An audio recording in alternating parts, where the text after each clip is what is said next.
larger than life. It is called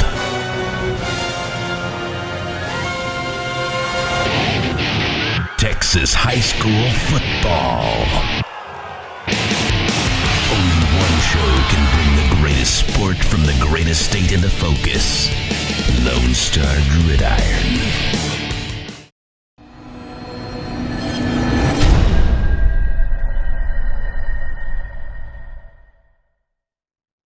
Here today with Hunter Hamrick of the Rockdale Tigers. How are you doing today, Coach? I'm doing good, man. Doing good. All right, so we're in the spring, which is the busiest time of the year for you guys. All kinds of sports coming to an end, graduation coming up. The same time, you're getting to see the kids that are going to be on the field this fall out there playing in other sports. You're getting to see them in the weight room. So, how's the spring going in Rockdale? It's going well, man. We got the chance probably about a month ago, maybe right after that. I want to say area or district track meet. We were able to get out there, start doing some football stuff, But I've been here now since January, so got pretty much didn't feel like it, but got a little over 4 months under my belt here and starting to figure kids out. Got a chance to watch them compete and everything in the winter and the spring. So just kind of liking the way things are looking and. Just it's unique and interesting time coming in and meeting some kids for the first time, starting over. That's kind of the worst part about it is having to figure out personalities and skill sets and all that. But at the same time, it's an exciting time as well. So really enjoyed it. We got 7-on-7 kicked up and going the last couple of weeks as well, and enjoying it. We're hitting it running. All right, so as much as you can, since you weren't there last year, you just came in January, kind of walk us through who you're going to have on the field this fall and the roles that they will play. Yeah, man, I'll do my best. So, we're be a little different philosophy wise as far as like what our offense looks like. I mean, we will still very much be a spread football team. We'll just have some wing T principles of what we're doing. We have a returning starter at quarterback, and he's got a little over a year under his belt doing that. Been seeing some action as a quarterback since he was a sophomore, but that's Bladen Barczyk. He really will lead our offense. We got a returning running back that will bounce around from running back to wide out, and Tim Grice. It's a sophomore, going to be a junior next year. We have a receiver, freshman wide receiver, will be a sophomore next year. DeAndre Stevens that had an excellent basketball season, the last half of his basketball season, and then made it to the regional track meet in the high jump and just missed there getting to the state meet.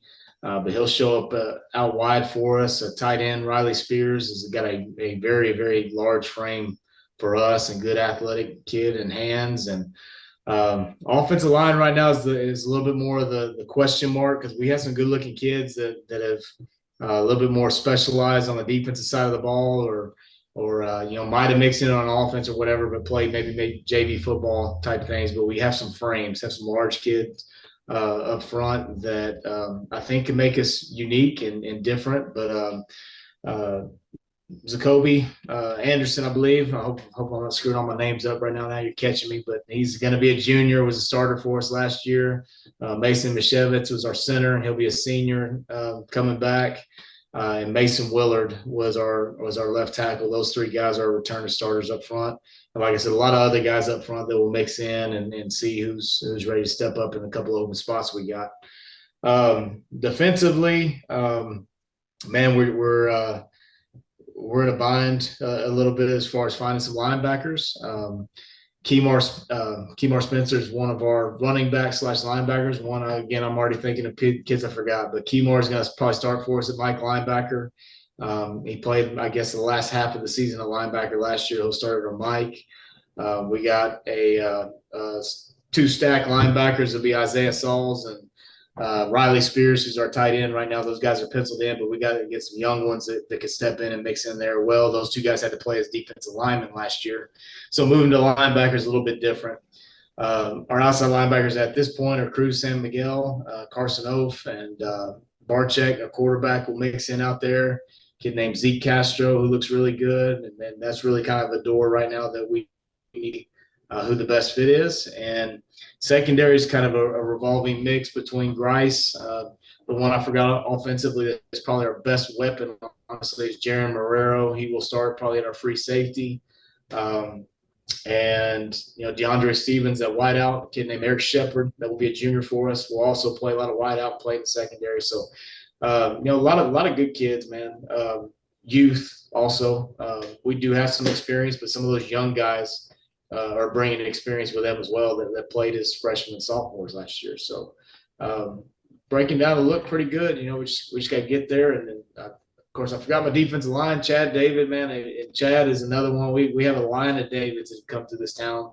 And Chad is the youngest of the mix coming through, man. He might be one of the best ones as far as the defensive lineman goes. He's huge. He's right about 340 right now and a mobile 340 at that. He'll play our nose guard. And then the rest of our defensive line, a little bit up in the air. I'm stretching to think who we are, but I think Zacoby will hop over there and play a little bit. And I know I'm missing somebody in that mix, but some of our offensive line, they'll hop over and play that side.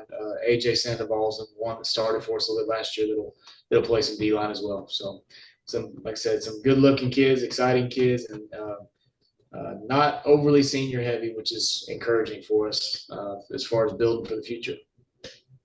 Now, kind of walk us through the district you're in, what those teams are, and what you expect to see from them on the field this fall. Yeah, man, I don't know that I can do it justice. You got state champions in the mix, and Lorena and Franklin in recent years. They got to be considered being a dogfight for that district championship battle, and then Cameron nipping at their heels. And I was the offense coordinator here from 2012 through the 2015 seasons, and every year that I was here, Cameron either played for or won a state championship, for 4 consecutive years. So I know they know how to do it, and obviously Rockdale's got one under their belt in the last 5 years. And McGregor, we played them in the last ball game this past year, and it was a dogfight to the very end. And Troy's always a battle. They got a coaching change over there, but Coach Bashir will get them going. And I'm trying to think. Academy knocked us out of the playoffs this past year. It was a fight between us and them for the 4th place spot in the last ball game, and they were on the better end of that deal, and they were supposedly very young. And man, there's no guaranteed wins. There's no slouches in the district by any means. I mean, some of the teams that carry losing records in our district are some of the best football teams, in my opinion, could go win a lot of districts, man. So I really do think it's wide open. Franklin's got to be obviously up there at the top, just considering their athleticism, their history. My understanding is they don't know how to lose, and Lorena's always in the mix. So it's going to be a fight, and no weeks off anywhere in there. So, all right. So you've been around high school athletics for a while. What would you say the biggest challenge facing high school athletics in Texas right now is? Man, I don't know. We're probably just fighting the same battles that everybody across the state is fighting. I think coaching shortage is a real thing, and officiating shortages. So the biggest thing I would say is that it's. I was reading a Texas Monthly article yesterday, and it came up between our coaches, but it's circulating right now on Facebook, and it was an article written in the 70s about a coach in Rockdale that basically got run out of town, or not necessarily run out of town, but almost lost his job, and the kids basically signed a petition to get him out after he'd won a state championship. And it was, like I said, it was written in the 70s, and as coaches and as adults, we sit here and we talk about how different things are all the time. And I'm sitting here reading this article and going, it doesn't seem 50 years ago like that it was all that different. Just the way this article's written and everything, it just doesn't seem like, I think we just maybe harp on it too much, as opposed to just looking at our blessings and moving on about life. I hate to say it. Yes, officiating shortage is there. There's less kids playing football. I can tell you that. That's a thing. And there's just more diversity there as far as that goes. When I left Rockdale, there was probably 25 kids in our off-season program, maybe, that didn't play football. And I don't think that's a necessity by any means. Coming back, we got a few more programs we offer, and that number's probably closer to 60 or 70 that are in our high school athletic program that don't play football. And again, I don't necessarily think that's a bad thing. If I think people as football coaches, we got to be honest and go, hey, can these kids, are they doing the best thing for them, and can they really help us? And for some of them, the answer is yes, and for some of them, the answer is no. That maybe they do need to specialize. Maybe they do need to go this way to give themselves a better chance to put themselves in a spot to either help their high school team or maybe continue their future. I try to harp on kids about that all the time, and I also think there's a little bit of a pull. I don't know how bad it used to be, but for the next level, everything's about the next level. And when my time in Ingleside, and I know I sat my seniors down last year before the season started, and I've already made mention of it here. Man, these 4 years that you get in high school, I think we all look back on it and go, so those are some of the best of our life. And why would we get so caught up and look into what's coming after that all the time, as opposed to just being a little bit more appreciative of what's right there in front of us. Like I said, I don't know that that's any different. I think kids have been that way forever, looking what's going on ahead as opposed to focusing on right now. But a lot of obstacles to overcome, but I'm not so sure that they're totally unique to this time and day. Let's go from real big picture to real small picture. Try and learn a little bit about Hunter Hamrick. What would you say your number one guilty pleasure is? Man, sleep. I don't know. That's if my youngest child's 5 years old. My oldest one's 12. I got a 12-year-old, 10-year-old, and a 5-year-old. So I'm kind of out of that stage, they kind of function on their own. You don't have to necessarily wake up early all the time. But if I could do it, man, I think I'd go back to college and be sleeping all day here and there every once in a while. That just doesn't happen anymore. So that might be it. Because I definitely, when I get up, if I do ever get the opportunity to do that, you just feel like you wasted a day and like you missed on something, man. So as far as being public and on TV, that's probably the best thing that I would say is my guilty pleasure.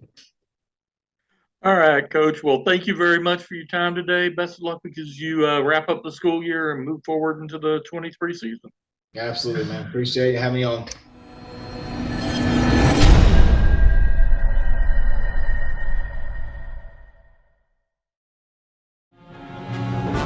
Gridiron Warriors take the field in an epic battle that is larger than life. It is called